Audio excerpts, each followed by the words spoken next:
In the next few minutes, we are going to focus our attention on the lives of women who are culturally different. The lives of these women are in a state of constant change, change that has tremendous economic, social, and psychological impact. We will see how this impact affects the lives of 4 such women, using their perspectives to gain further knowledge of our different cultures. The facts and conditions of poverty in the central city affecting elderly women and women heads of households are becoming more severe. In 1972, the median income for female heads of households over 65 was half of the amount for male heads of households over 65. For white females under 65, the ratio of incomes of white females to that of white males remains the same, just about half. Black females, on the other hand, had incomes that amounted to less than 1/3 of that of white males, a little over 1/2 of that of white females, and slightly more than 1/3 of that of black males. Uncle Jebseneb, Life, Health, and Prosperity, or welcome to TKAAM Thursdays, your midday cultural break. I'm Dr. Lana Reeves, the Education Department Director here at the Kansas African American Museum. And today I have with me as my special guest, Dr. Chinyere Okafor. Yes, Chinyere Okafor is my name. I am the chair of the Department of Women's Studies at Wichita State University. And so what we were just looking at was Women with Carol Hahn, a video production of Wichita State University in 1973. And she was talking about some of the issues that women faced back in that time. And we were just looking at some of her stats. And I wanted Dr. Okafor to tell us a little bit about how the stats are different from today and 1972, which were some of the years that she used. Okay, in 1973, when that video was produced, Black women to white women, Black women earned 33% less than white women, less than white men, I'm sorry. And Black women to white women were just about 50%. However, you're asking about today. We're not yet 50 years later, but we're close to it. So in 2019, the cent number are slightly more for Black women on the average. Black women earn 62 cents and white women 79 cents to $1 earned by white men. So on the average, Black women in the United States are paid 38% less than white men. That's 5% more than what they earned in 1973. And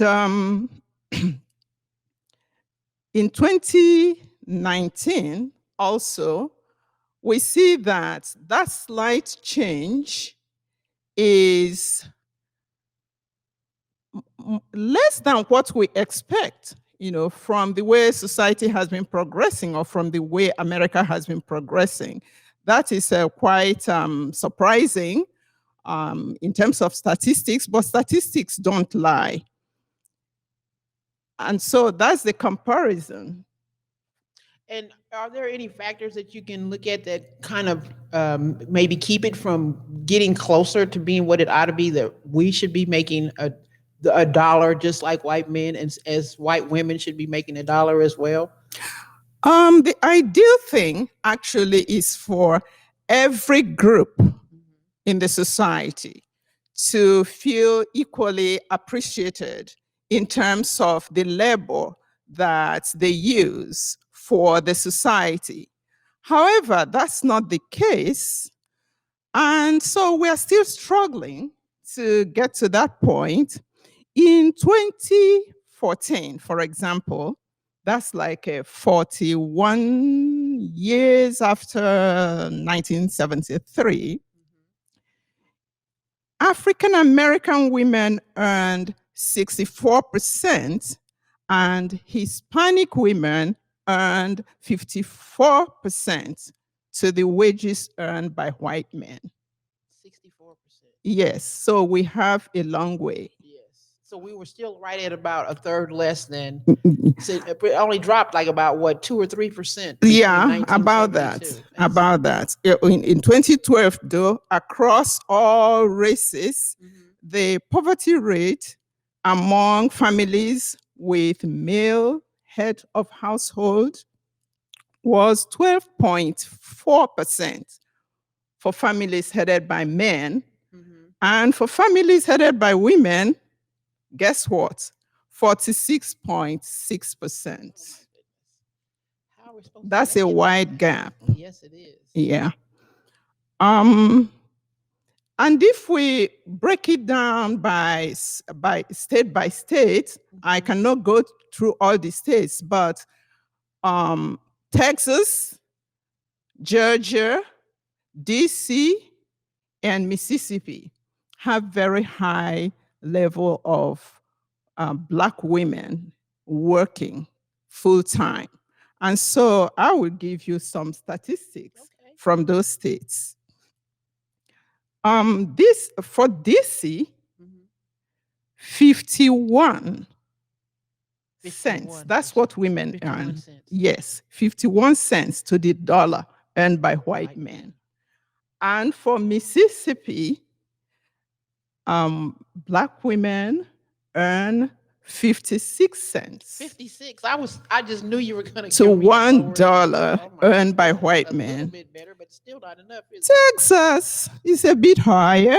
Texas is 58 cents to $1. And Georgia is 61 cents to $1 earned by white men. So what can we say about those numbers? There is slight to moderate change from 1973, slightly above 1/3, So slightly above 1/3, that is not very encouraging. Another statistics I can give you is that of Native women. Native American women on the average are paid about between 50 and 60 cents for every dollar earned by white men.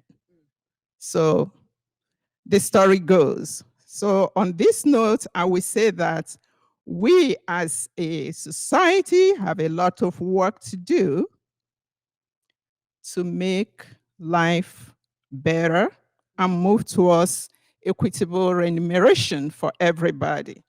We want every individual to feel equally appreciated for the work that they produce and the work they do for the society. Yes. And that happiness will make society happier and better.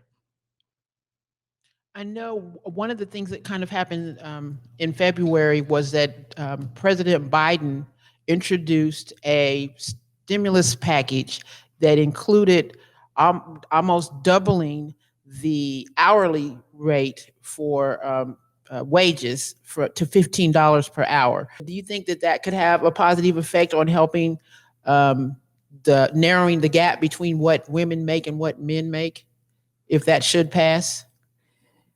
I don't know about narrowing the gap, but I can say it will make life better for women. But narrowing that gap, the thing with narrowing gap is that you really have to make concerted effort to target certain groups in order to bring them up, because the poverty level, among those groups are very high, and poverty, have a way of eating up, the income and cycling people in poverty. Right. So, and I know part of it too is that back in the 70s, when Miss Hahn recorded this program, it was kind of amazing some of the jobs that women were getting. They were getting into jobs that were more male dominated.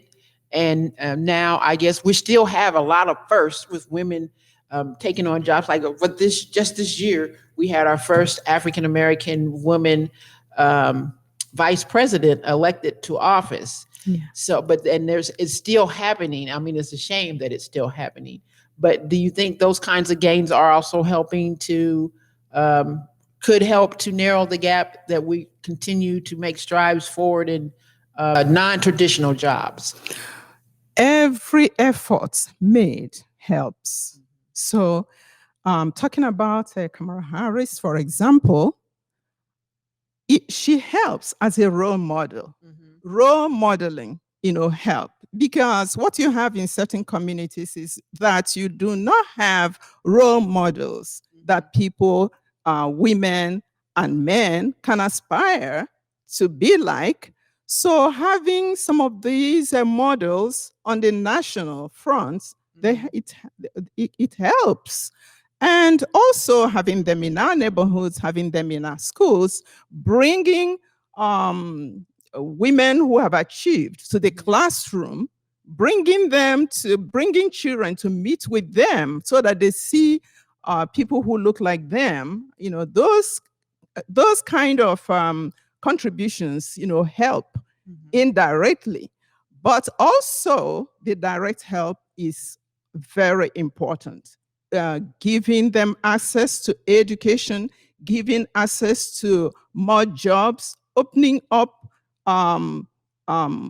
workplaces, for different populations, because there are places that you enter, you just see is dominated by the mainstream, and you begin to wonder, aren't there qualified minorities? But there are qualified minorities, but setting other subcultural issues and customs, keep them away from those mainstream dominated jobs. And I know later on in the video, we talked to, or Mrs. Hahn talked to one of the professors who had a job similar to yours back in 1972. And we'll take a look at that. And then we'll talk about Dr. Dorothy, was it Walters? Dr. Dorothy Walters. Dr. Walters, who is Associate Professor of English, is also coordinator of the Women's Studies program at Wichita State University. Dr. Walters, how is the Women's Studies program designed to benefit minority women? This has been a primary concern of women's studies since our beginning. We were developed by a committee which included minority women from town and from the university. And so it was in our thinking from the first as to consider how we could benefit all women, including minority women. I would say we serve, in our program, we serve minority women best in two ways. One is through special courses directed at minority interests, such as our Minority Women in Society, which has to do with American society. That, of course, is, like most of our courses, is taught through another department. We don't teach many classes through our own department, our own area. Yes. We simply cross-list them into our program.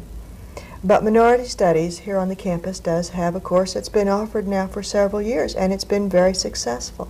And it is called Minority Women in America. And that is directed to the special interests and concerns of our minority women.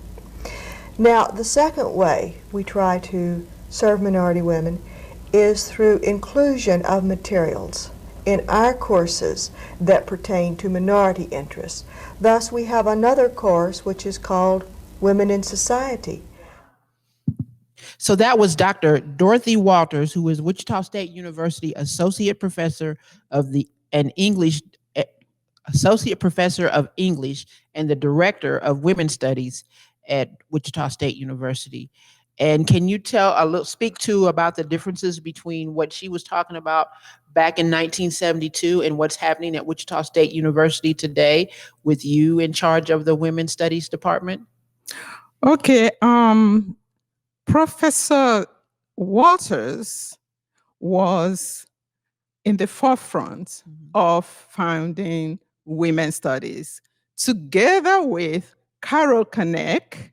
I mean, these are professors in the English department. Sally Kitch, Geraldine Hammond, the dean are also Dean McGill, Walters, and Carol Kanek. They were at the forefront of founding women's studies in 1971. Actually, women's studies was the second women's studies in America. You know, that's something great.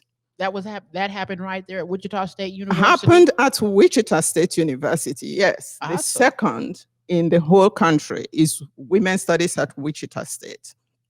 Awesome. So the Professor Walters mentioned that some of the courses were targeted towards minority populations as far back as that time, 1971.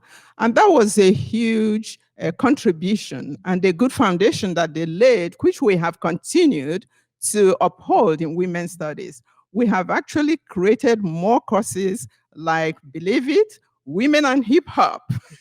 All right.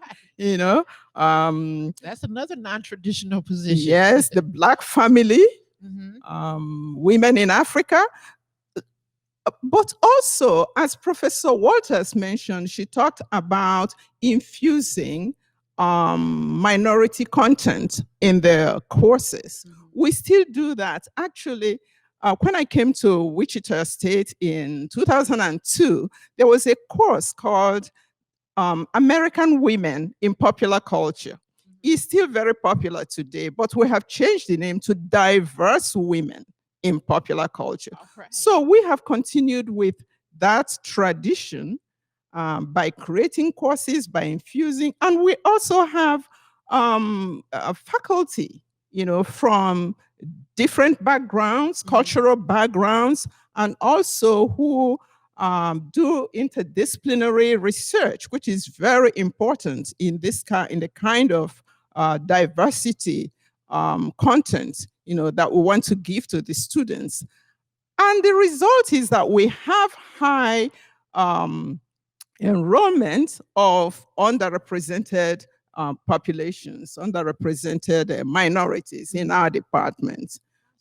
Yeah, so the department, you know, on the whole, we have continued with that tradition of creating a welcoming space for minorities, not just in terms of their coming to the department, but in terms of the content of what we give them, you know, and that somehow we translate into the way they engage the workplace and the way, you know, that poverty is alleviated in the society.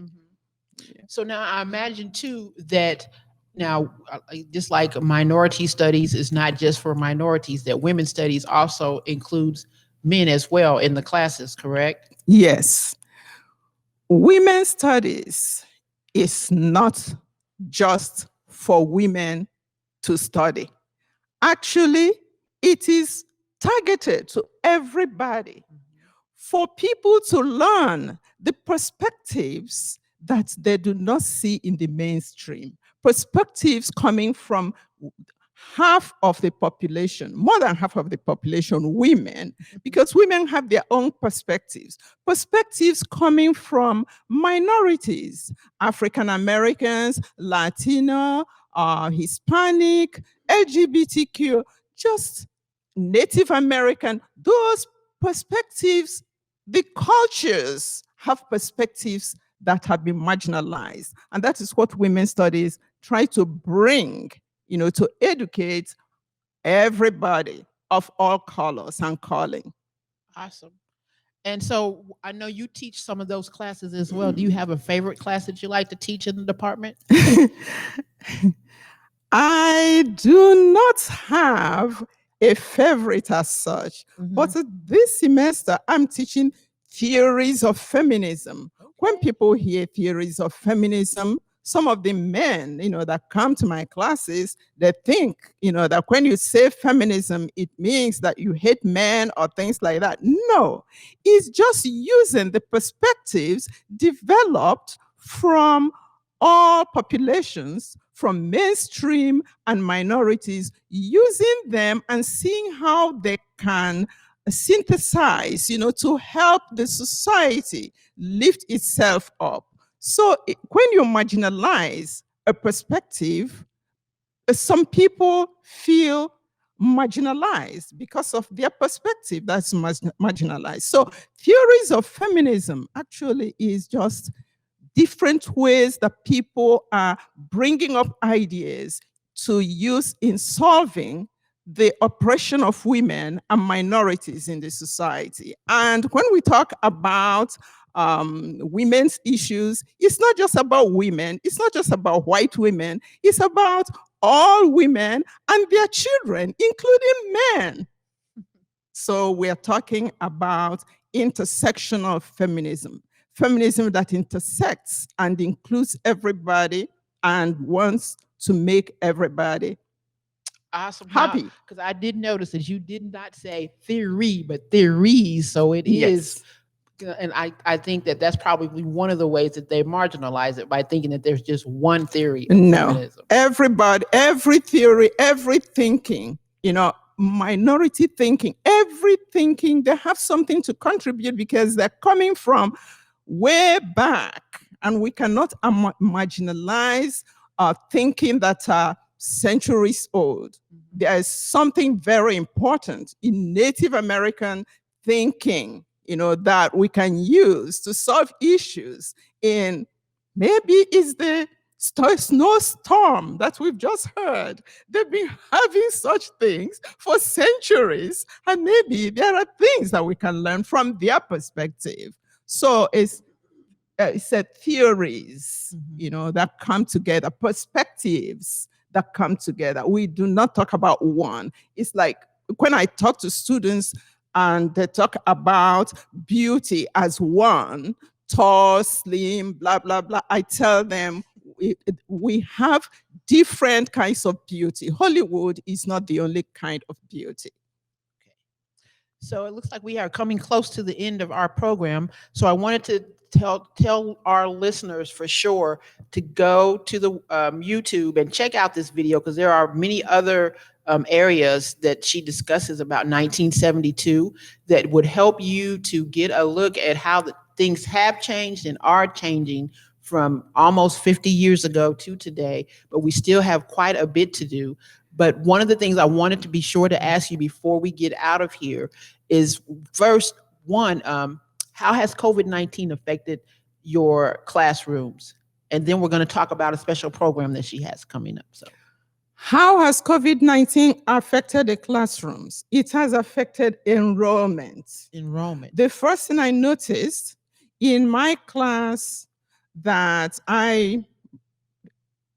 in the fall of 2019, I had like 49 in the class.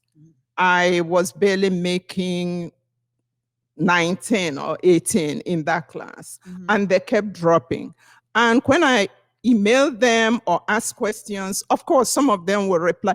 The COVID-19 situation, it hit everybody. Some people did not have access to computers, did not have access to ways of contacting their professors, but eventually, some of them would tell me stories about, oh, I'm taking care of my grandmother, oh, I'm doing this, I'm now taking 2 jobs, or there are too many problems. It affected the classroom tremendously, and it's still affecting the classroom, particularly in enrollment. And we want those students to come back. We want COVID to end so that they can come back. Well, that's the good news. We are on the end of that. We're in recovery. Yes. Now, there's a special event coming up right after the Monday after this airs. Can you tell us a little bit about that? Yes. In continuation of the tradition of women's studies, we have what we call Diverse Women's Summit. That is all women and their allies, because we do not exclude men. Or women and their allies of all colors and all calling and all ages are welcome to the summit. We have it every year, and this year is coming up on the 8th of March. The 8th of March is the International Women's Day, and at that summit, we chose the topic, the theme of COVID-19, leadership women and leadership in the time of COVID, because you know that women and minorities played significant role during this COVID as essential workers, and also in mortality rates. They were high too. And also in just taking on different jobs. So we invited Governor Laura Kelly, because she has done a great job with COVID-19 in terms of leadership and COVID-19 control. And so we invited her to be the keynote speaker at that summit. It will be on the 8th of March. Okay. And they can register with the information that we have on the screen here. Yes, they will register there is an email, that people will request the Zoom invite from that email. Okay. And we'll put that on the screen.